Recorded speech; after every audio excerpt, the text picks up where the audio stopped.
Good morning, students. Today we will try to understand food poisoning.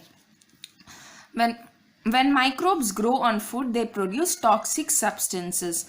If this food is consumed, it can cause food poisoning and even death.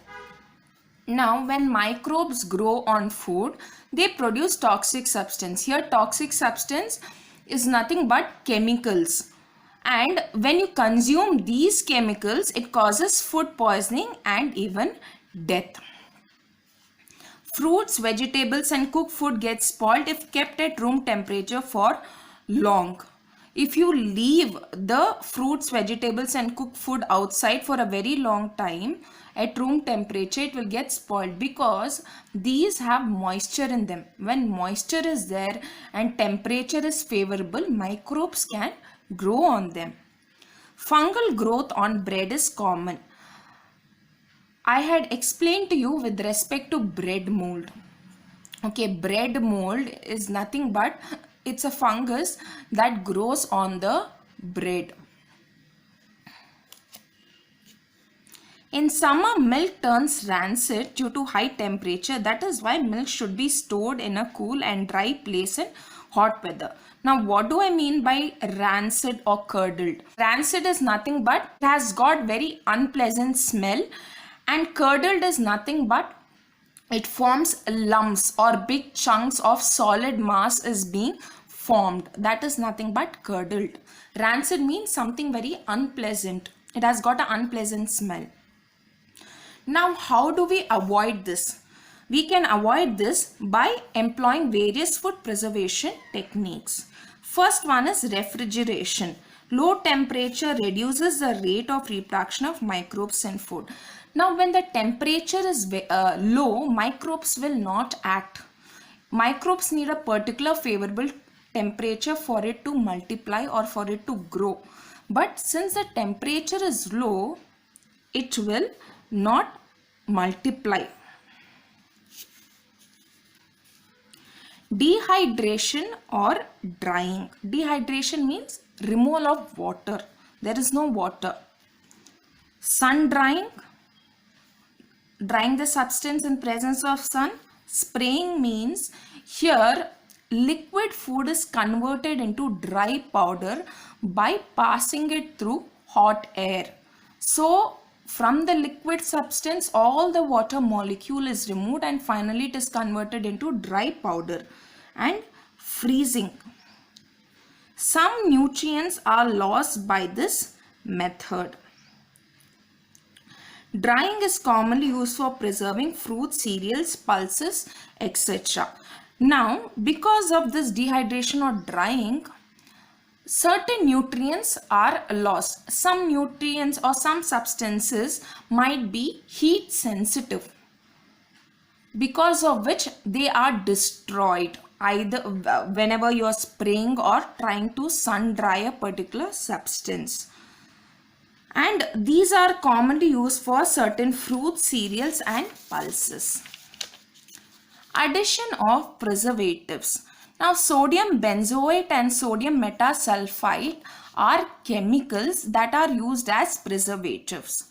Now, what are preservatives? These are chemicals added to the food items to control the growth of microorganisms.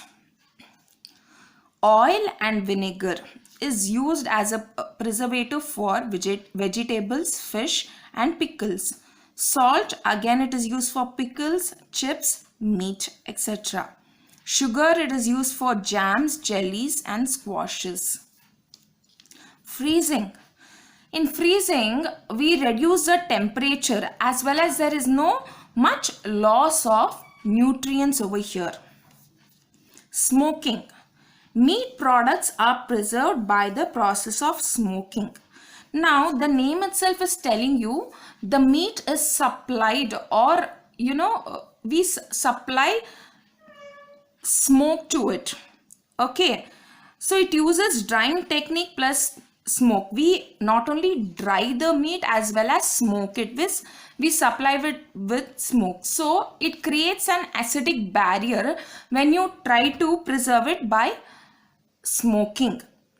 That's why you can preserve it for a longer duration of time. Pasteurization and homogenization. Pasteurization, it is a process in which microorganisms are destroyed by first subjecting them to high temperature and suddenly cooling. Now milk, you're heating it to 70 degrees Celsius for half a minute and suddenly you're cooling it, because of which what is happening is the microbes are getting destroyed because of the high temperature. Homogenization. Now when we heat the milk, what happens? The cream floats on top.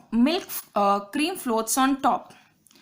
Now, passing a substance under high pressure through thin tubes which reduces a creaming of fat. In homogenization, what happens?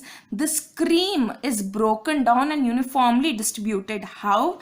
By supplying it to very high pressure by passing it through thin tubes. This is your homogenization technique.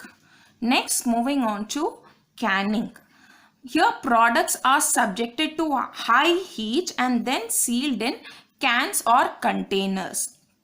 Canning increases the shelf life, or the durability of the product is increased because of canning. Any puffing. Puffing is nothing but swelling or enlargement of cans would indicate spoilage. Enlargement means becoming big. So any swelling, or if the cans have become big, it simply means that the food is spoiled. Sterilization. Ionizing radiations are used to destroy microorganisms without affecting heat sensitive nutrients. Now in sun drying, we saw certain nutrients were destroyed because of sun drying technique, but we don't want those nutrients to be destroyed. Then how to preserve them? By sterilization technique. Now you are supplying the food products radiation so that microorganisms can be destroyed. Mushrooms, strawberries, potatoes can be sterilized. This is with respect to the preservation technique.